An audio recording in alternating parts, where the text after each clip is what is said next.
Sa Oktubre pa nila planong ilabas ang isang forma ng mukha para sa dagdag sa Nararamdaman mo. klase ng birthday. Hanggang pa raw ito sa isang public consultation bago ipatupad. Koy, tsura ko. Maraming salamat. Ako, araw. Plastic.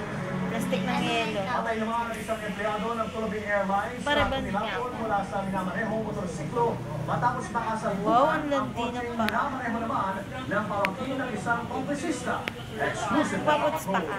Dominic Alvedor. Arte mo.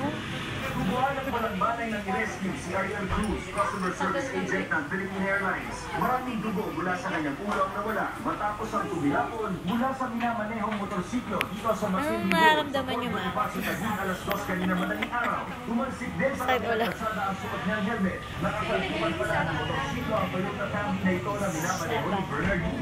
Wasak ang Ito na maalala. kanilang ng kotse na sumadsad pa sa Alam ko gutter. yung beng niya. Siya ba? Hindi ko alam. Eduardo, saan pangyayari? May salubong sa motor ng balingon, hindi lang hindi ko sila nasang kuha sila.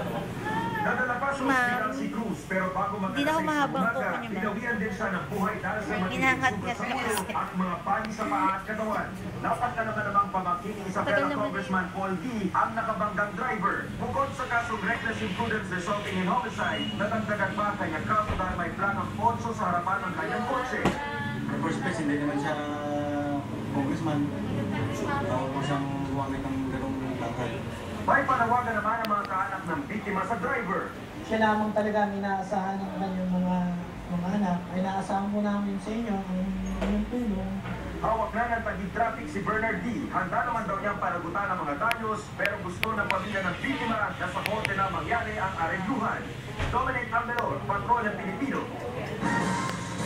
Sinibak sa pwesto ang hepe ng Cabiao PNP sa Mesiha kaugnay ng buwating. Kilala ang nasibak na si Chief Inspector Peter Madria na nasampulan ng one-strike policy ni PNP Chief General Raul Bacangso. Ang one-strike